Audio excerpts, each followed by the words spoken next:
Whether you're picking and grinning or just grinning, grab a drink, pull up a seat. It's time for Roots Music Rambler. Turn it up.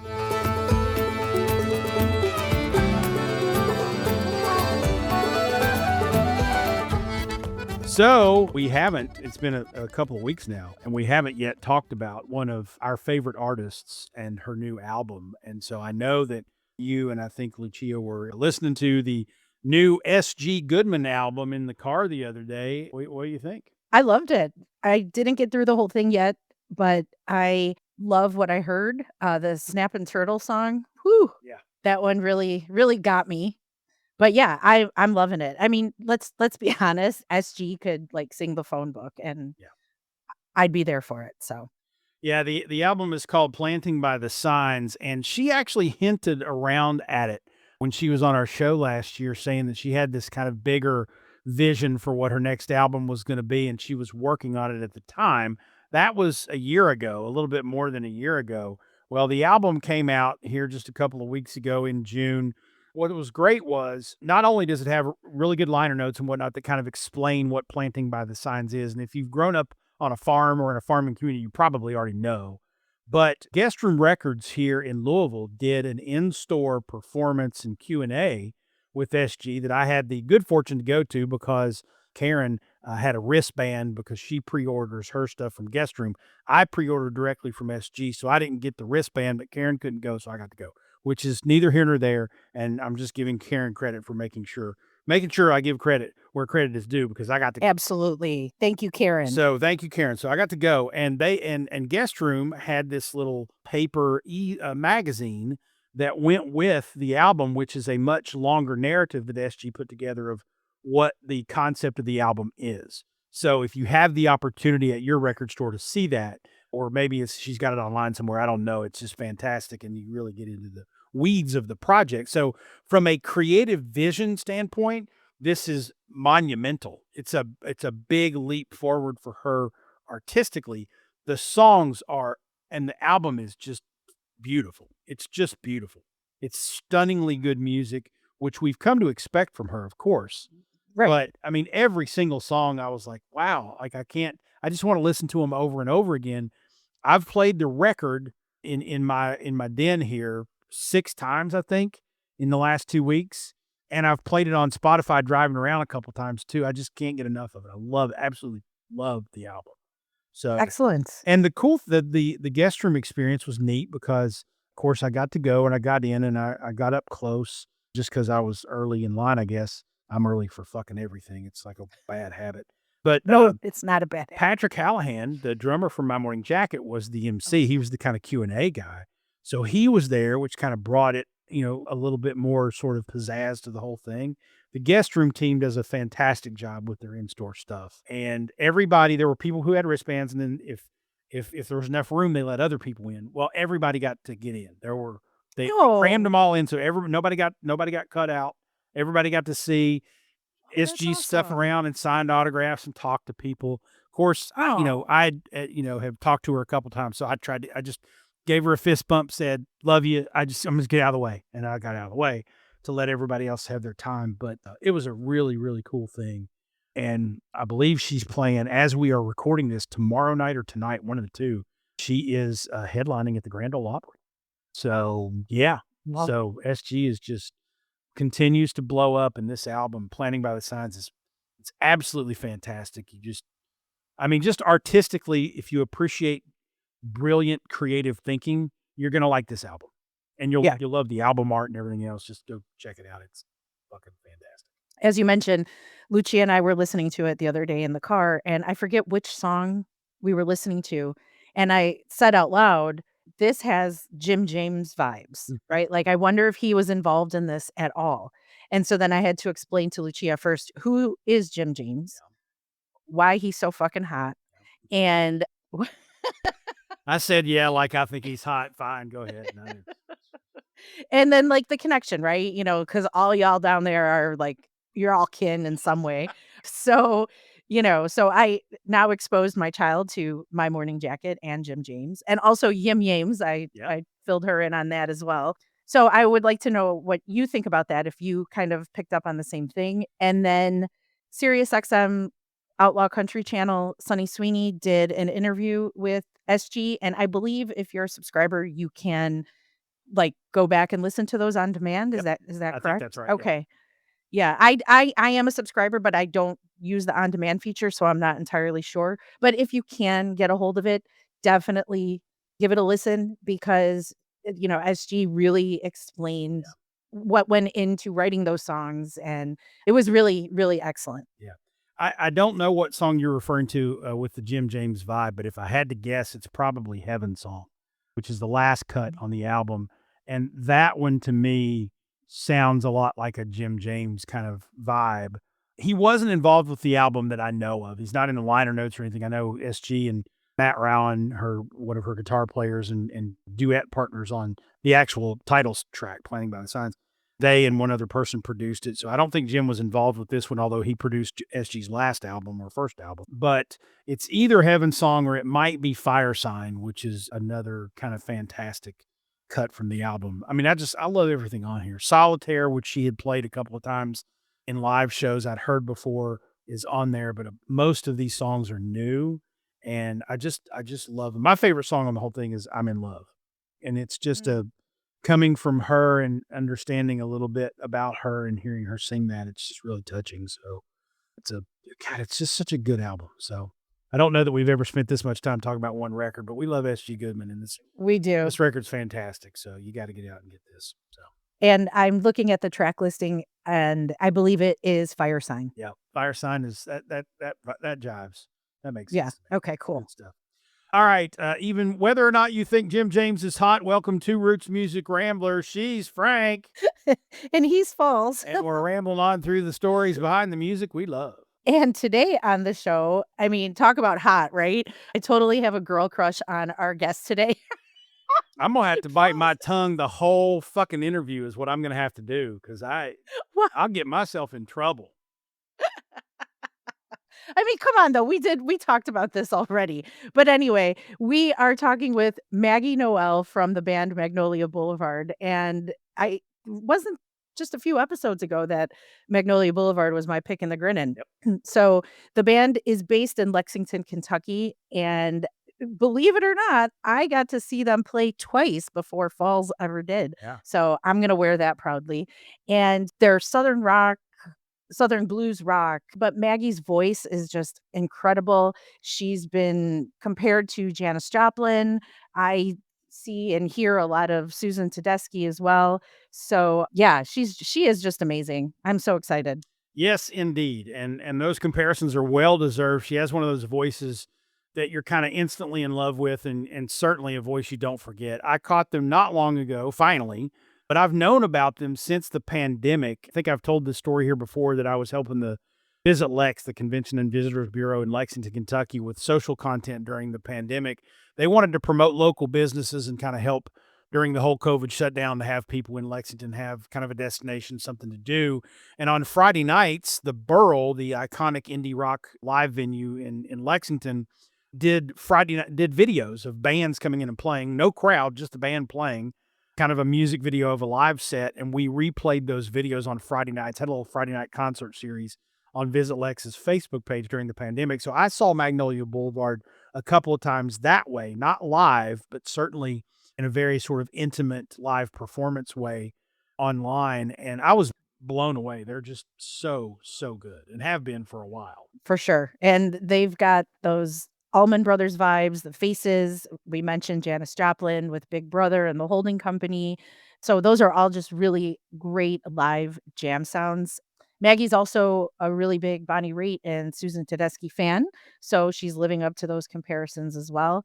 And like a lot of us, they have been through a lot of adversity along the way as well. Very true. Not only did the pandemic fall just as they were first starting to take off, but a year later, their original drummer, Todd Copeland, passed away suddenly in 2021.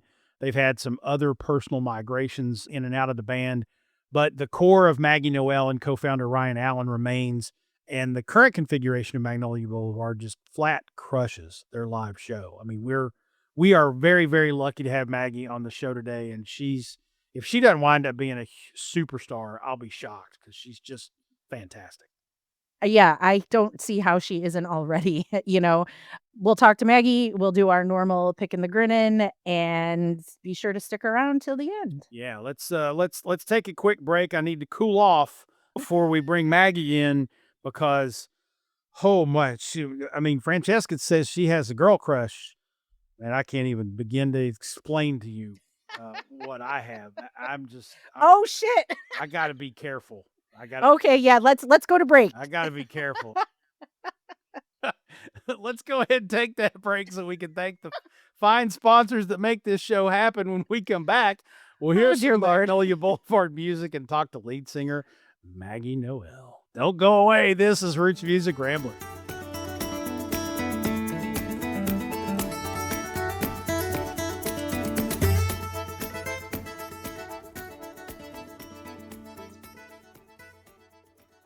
My favorite thing about Shipt since I signed up for Target Circle 360? No price markups when I order same-day delivery from tons of local stores. Only a handful of alcohol retailers and items don't count.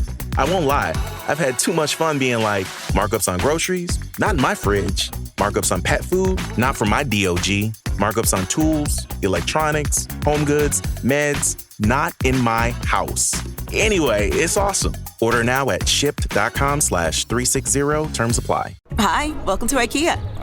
This is my college campus. Correct, but I see you're on IKEA.com ordering some college items. My daughter's room is pretty bare. We need a lamp, some comfy pillows, her favorite stuffy. Dad! With pickup options, we've got what you need to conveniently order IKEA. Literally anywhere. Sweet. More time for gaming. And studying. Wait, where are you going now? Have to show the ultimate frisbee team how easy it is to order from IKEA. Get IKEA whenever, wherever, however you want. Choose from thousands of pickup locations, affordable delivery options, and more.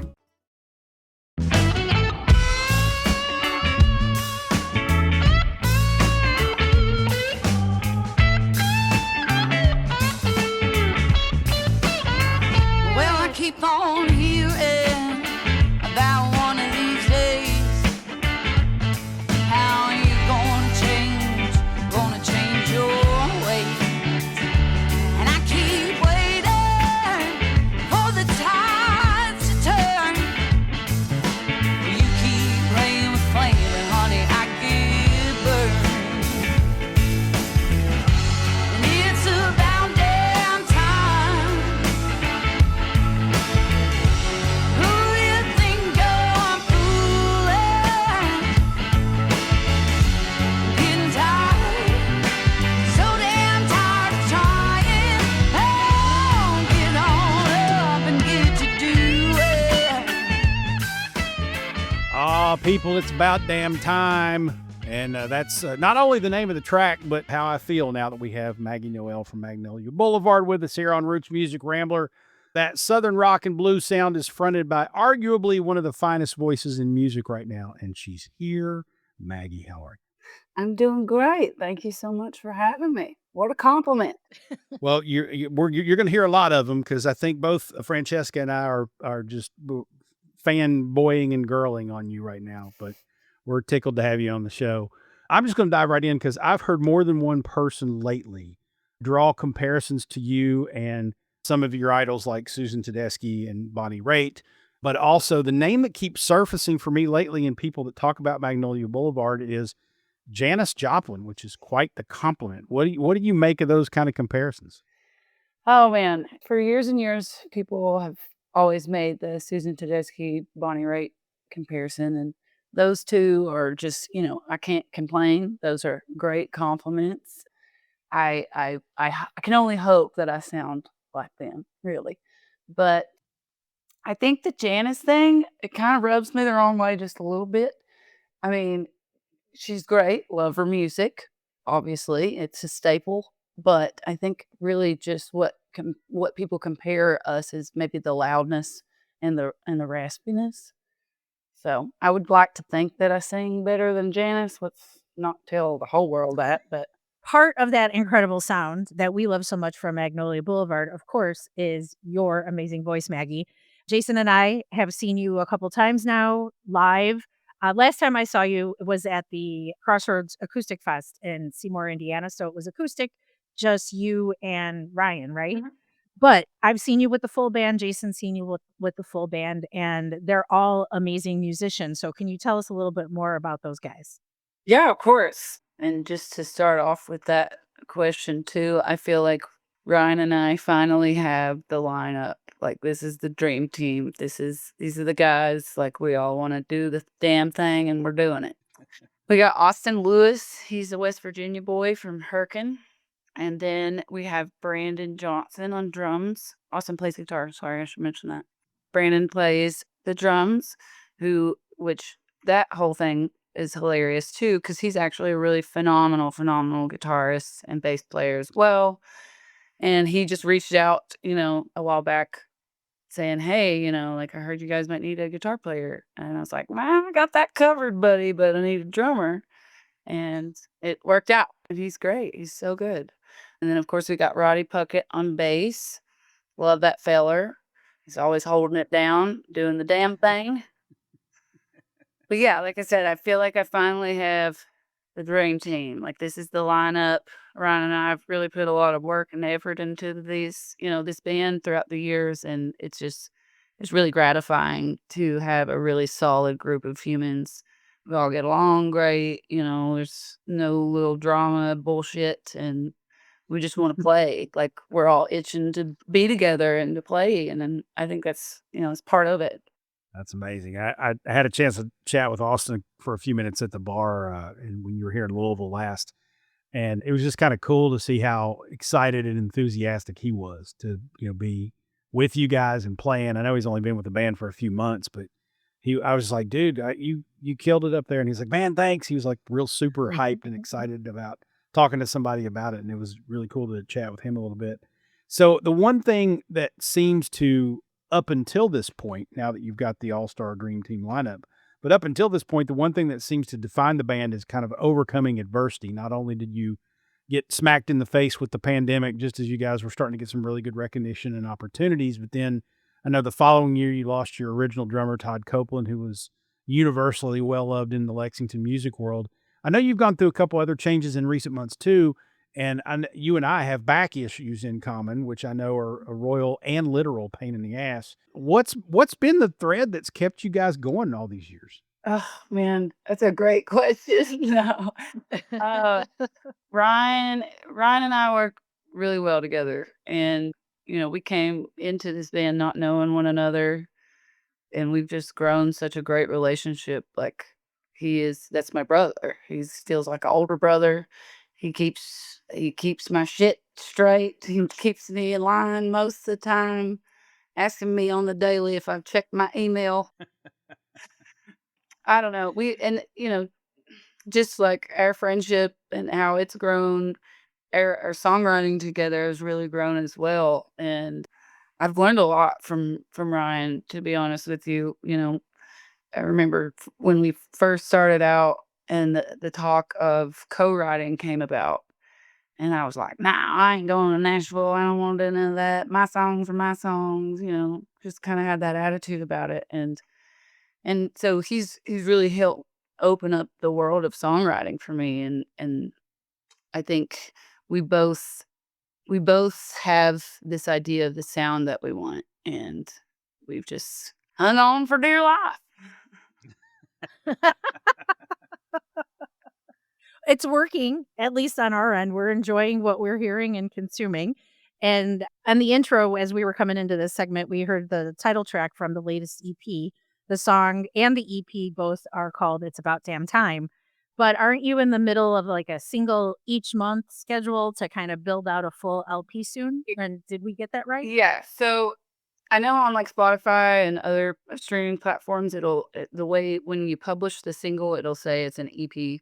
But so the first of the year, we've recorded a collab song with some buddies from South Carolina. That won't be on the album, but each song that we're releasing, I'd say like by early fall, it'll all tie together, and then we'll wrap that up, and that's our album, which I'm really excited for. This band's never had a full length. We've never had vinyl before, so we'll be having vinyl this year finally.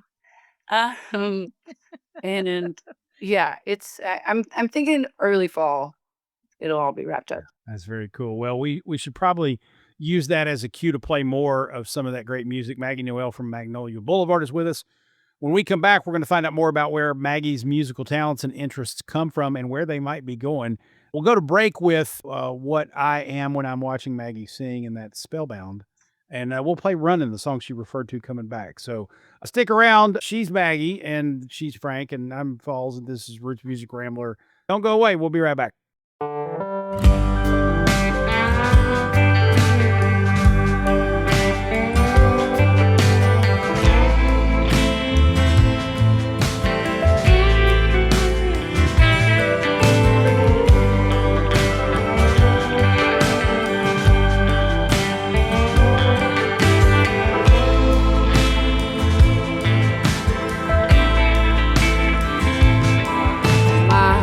Heart keeps fluttering, mouth just stutters, 'cause I don't know what to say. The words keep slipping away, and I know that it's probably wrong to sit and think of you all day long, but I don't know how to be. You got a hold of me, and I don't know and don't know how, don't know and don't know how it came around and spun our life around. Magic, and I'm spellbound.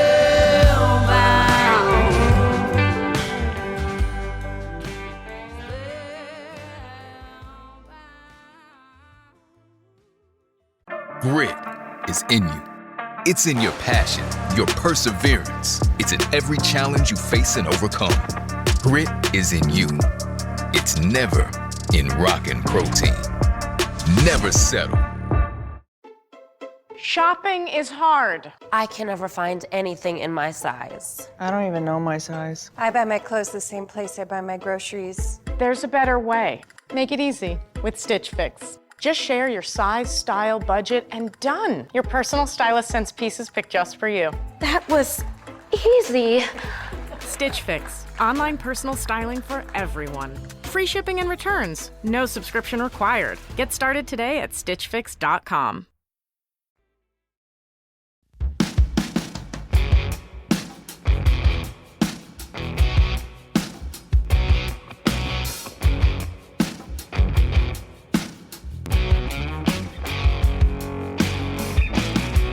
Tell me who are you to tell me what to do.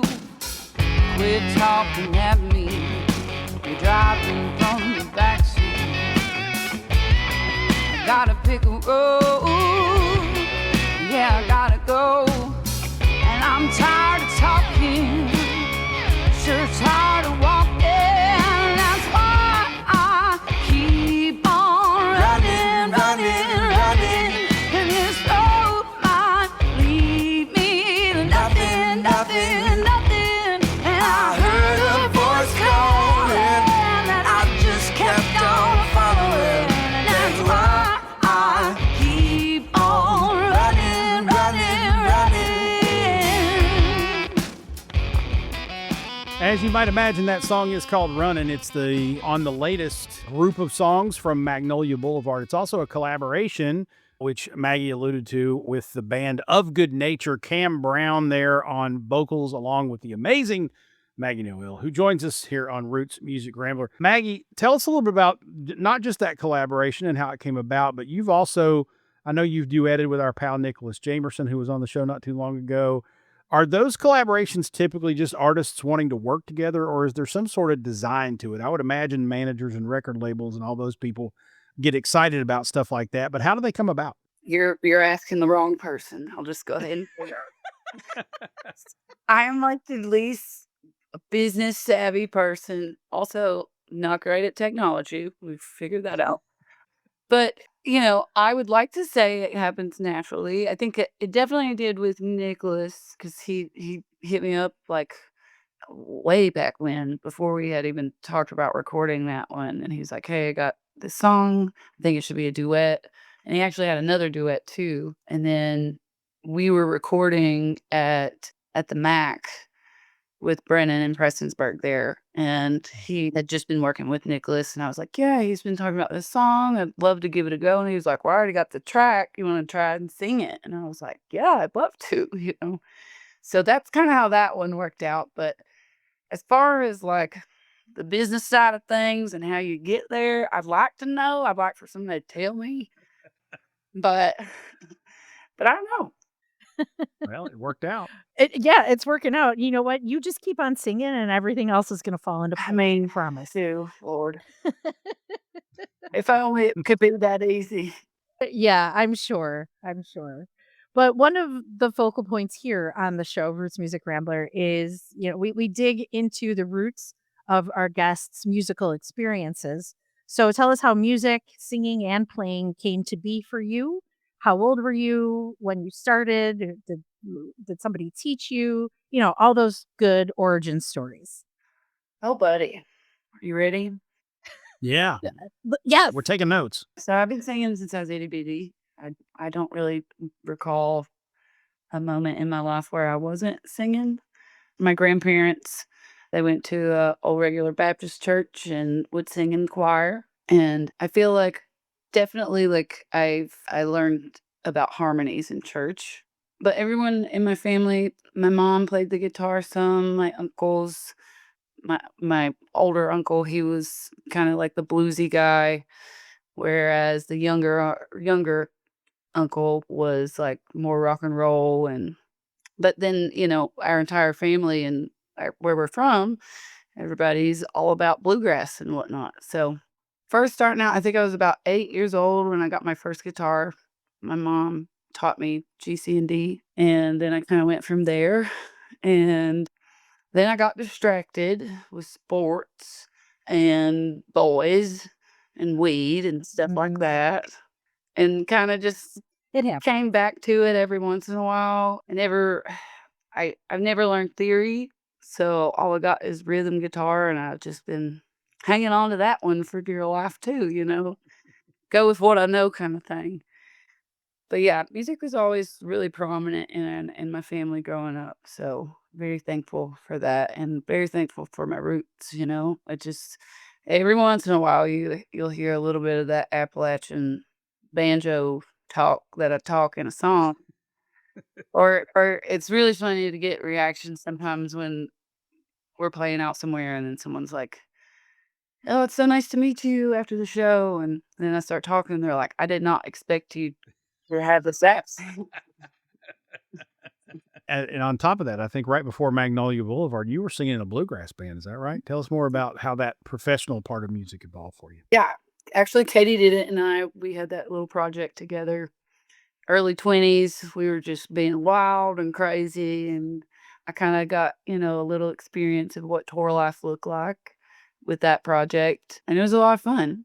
But this band was the first band that I had ever tried to do anything electric with. So big changes, but I think it was needed. I'm always fascinated to hear how sense of place influences music. So, we know you're from Virginia. There's some pretty successful musicians from your part of Virginia. So you're from the home of Ralph Stanley. Falls is a big 49 Winchester fan, and they're from there. So the question is there something about that side of the Appalachians that influences or informs your music? I mean, maybe not. Also, Noah from 49 Winchester, that's my first cousin. He plays. Oh, I didn't know that. Cool. He plays the pedal steel in that band. Yeah. But yeah, I think just to say you're an Appalachian, one, there's just a sense of home, and I think that exudes that family, that communal part of Appalachia. I think that exudes in the music too. So yeah. Well, it's funny. My pal Joe Thornberry, who's a loyal listener of the show, and he'll love this episode, especially since I mentioned it. He actually asked me where you were from. I was talking to him recently and said you were coming on the show, and he asked me where you're from, and I always get Clintwood and Castlewood mixed up. But he's buddies with a couple of the 49 Winchester family, so he always corrects me. So my question to you about Clintwood is, did you have Ralph Stanley force-fed to you as a kid? And how old were you when you really appreciated bluegrass music? They tried. They definitely tried to split it. I mean, my papa, he always preferred a Bill Monroe more so than Ralph, but and I always liked I always liked the Stanley brothers together. Like Carter to me is what made the Stanley brothers. So, and might get a lot of whatever for that one, but it's okay. But hold on. But I'm gonna interrupt you while you get your train of thought there. If your papa preferred Bill Monroe, tell me he never admitted that publicly in your hometown, because I would have thought he'd been tarred and feathered. Probably not. Who knows? Who knows? I mean, we weren't like excluded from like all the Ralph Stanley's festivals or anything like that. So Well, and the second part of that question was, how old were you when you really started to appreciate bluegrass music? Because grew up with it too, but I didn't appreciate it till I was much older. Oh, I mean, I always liked just like the lonesome sound of it all. I would say, especially being a teenager, I tried to veer away from that. That part of the roots, because it's not cool to listen to a banjo when you're a teenager. That's true. But Shame. I don't know. I think it's always been there. I've always appreciated it. I think definitely in my early 20s, I started to like kind of hone in on my own and kind of dig deep and finally start looking into it. But I crave the lonesome sound, like I said, in a lot of songs. I always tell people that my heart is a minor chord, just because I don't know. There's something comforting about something sounding so sad sometimes. Yeah. Well, and sadness, that melancholy, I think, is certainly not just in the music, but I think it's kind of in the culture in the mountains, because so many people in the mountains are poor and have been poor forever. And even though they don't, feel sorry for themselves or ask for pity for other people, they're very proud people.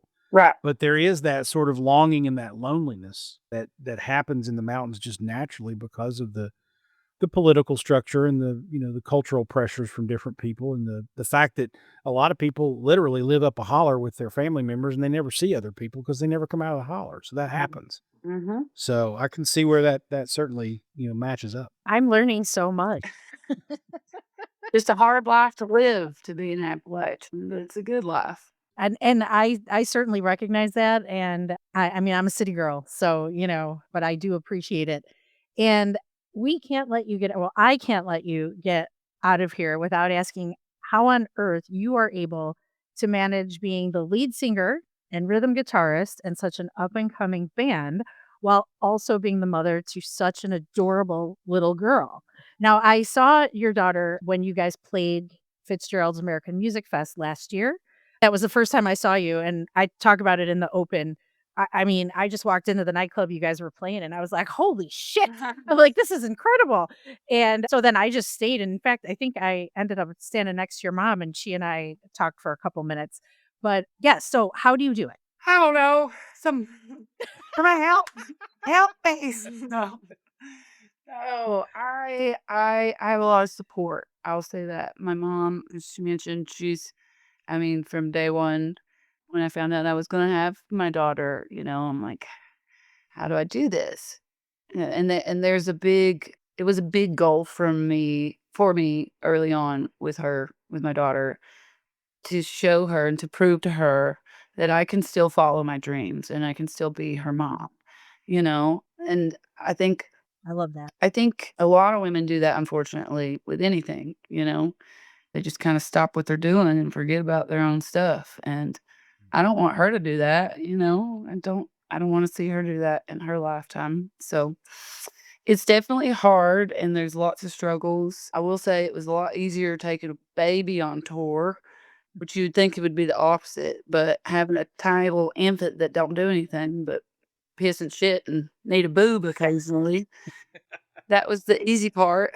But having a toddler and now a 6-year-old running around, I'm like, okay, well, who's got eyes on her? I'm up here on the stage looking, but who else can see her? And that's, it ties into it too, just the amount of support. Like, have a lot of really great friends who are really comfortable with my kid, and my kid's comfortable with them. And yeah, just support. That's how I don't know. That means a lot. It really does. It takes a village, right? So Absolutely. you got, and that's good that you got one. Well, you're certainly setting a badass example of a strong-willed woman for Evelyn, I think is her name. Is that right, Evelyn? Mhm. And we're just tickled for you and the band and for the continued growth and success. We can't wait to see you guys headlining big theaters and doing and live at Red Rocks box sets and all the success we know is waiting for you. Thank you for being amazing and giving us great music to listen to. Folks, we got the Pickin' the Grinnin segment coming up. Stay tuned for that. Big thanks again to Maggie Noëlle from Magnolia Boulevard. And Maggie, real quickly before we let you go, where can people find you and the band on the old interwebs? On the interweb. So the thing that I just absolutely love, all over the Instagrams and the Facebooks. Hell, I think we even have a TikTok. You do. But you can find all of our music on all of your major streaming platforms. Well, and we will put links to all of those in the show notes so you don't have to go too awfully far. Let's go to break with Strong-Willed Woman. That seems fitting. Don't go away, y'all. You're listening to me. I don't know what the hell you're listening to. I'm talking to Maggie Noëlle, so my mouth and my brain are not connected. But You're listening to Roots Music Rambler. what she said.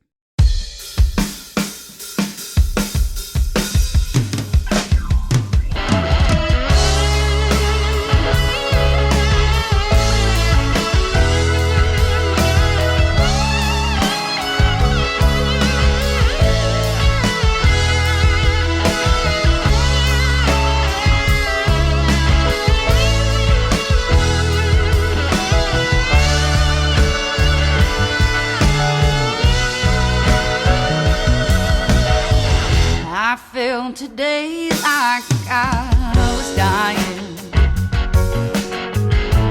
Too much darkness on my mind. And I wondered how I let it happen.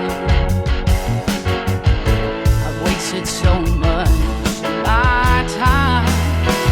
But I'm here and I'm still standing, 'cause these strong-willed women survive. And I tell myself tomorrow's better. This time I might not be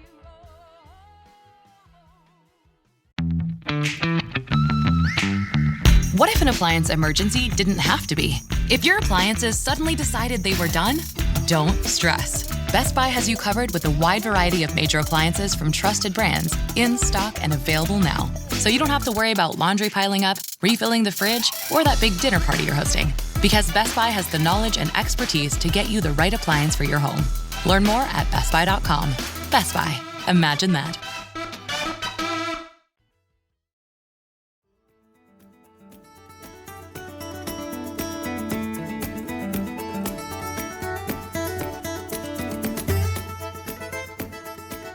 Welcome back to Roots Music Rambler. I'm fanning myself here. Wow, Maggie Noëlle, ladies and gentlemen, from Magnolia Boulevard. Man, if you don't love that voice after hearing it for about 2 seconds, you don't have a pulse. So Yes. awesome having her here and hearing her stories, and the whole Ralph Stanley thing is cool, and we love Magnolia Boulevard. If they are on the docket somewhere near you, go see them. If you don't know whether or not they're on the docket somewhere, you go to Magnolia Boulevard Music, I believe it is, the coms. Is that what it is? I don't know. Let me do it. Magnolia Boulevard Band.com. Okay. Is where you can find out all the information you need to know about them. And my goodness, are they good live. So, And that's just not like, we're not just inflating our views on this band because Maggie was on the show, right? Like, I just happened to catch them at American Music Festival at Fitzgerald's last year. And I was like, what the hell? How did I get here? Like, I was just completely blown away. And they're part of the reason that I made the trip down to Seymour, Indiana couple months ago for the Crossroads Acoustic Fest. They are. And again, it's a great band. It's not just Maggie, as we talked about on the interview. Ryan Allen's a co-founder there. I think he plays keys mostly these days, but they just have a fantastic band that includes the likes of Roddy Puckett, plays bass for them now, and he's been in several other really good Lexington bands for a long time. Austin Lewis is their relatively new lead guitar player. I had a chance to chat with him a little bit when I saw him a couple of weeks ago. He's relatively new. I think he's a West Virginia guy. And man, I mean, he just plays like he's in the Allman Brothers band. I mean, he just wails on that guitar. Brandon Johnson is on drums, and he's fantastic. Just the whole band is so good. And if you have that Southern rock, blues, kind of soul vibe, you like those kind of bands, Magnolia Boulevard. See, Maggie's got me stuttering all over the place. Magnolia Boulevard has got to be on your list. I'm just letting you just keep talking. You're letting me dig myself a grave is what you're doing. Let's move on to the Pickin' the Grinnin segment so that I can distract myself from becoming more in trouble than I've been in my entire life, even when I was married. All right, so it's time for the Pickin' the Grinnin segment. We're getting a little out of hand this week. That's okay. We've had a couple heavy weeks, so we're having some fun. All right, it's time for the Pickin' the Grinnin segment. This is the segment of the show where Frank and I pick the people, the songs, the albums, performances, whatever, that are making us grin. It's our way of recommending really good music to you. It might be new music. It might be old music that maybe you haven't heard in a while. It could be a lot of different things. And I will go first since I made Frank go last. As we record this, tomorrow night, so this will be in the past when you hear me say this, but tomorrow night, Karen and I are going to see the Good Reverend Horton Heat.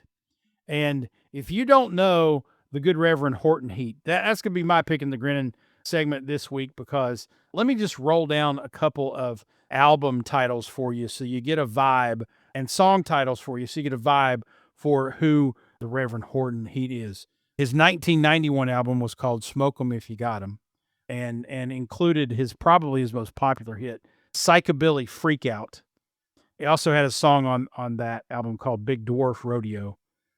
D is for Dangerous. There's a song called Eat Steak. Another hit song of his called Marijuana. He's also got an album, let's see, where'd it go? Called Liquor in the Front. That's the name of the album, Liquor in the front. This guy's bizarre and crazy, and his music is amazing. It makes you laugh. It makes you get up and shake your ass a little bit. Just kind of rockabilly, goofy, a little bit of everything. There's some Zydeco in there. There's some soul, funk, rock. Guitar solos are probably cocaine infused, but very, very good. And I get this information from Reverend Horton Heat years ago, not current day. I think he's got a couple of songs. And in fact, I think, if I'm not mistaken, one of his main songs, one of his hit songs, is called Bales of Cocaine. So I'm not making accusations that aren't somewhat founded in reality here. If you have not heard the Reverend Horton Heat, go to Spotify, type in Reverend Horton Heat, and then enjoy yourself. And you will, because it's good stuff. It will at least make you smile and giggle a little bit, if not make you get up and shake your ass and dance a little bit. And I don't care who you are, that's good music. So Reverend Horton Heat is my Pickin' the Grinnin this week. Frank, what you got? Doing a completely opposite end of the spectrum here. My pick for this week's Pickin' the Grinnin is a singer-songwriter from Alabama named Drayton Farley. Ooh, yeah. So Drayton, we actually got to see about a month ago. He played in Chicago, and Tom and I decided to go because Leon Meitzen was opening, and Leon, friend of the show.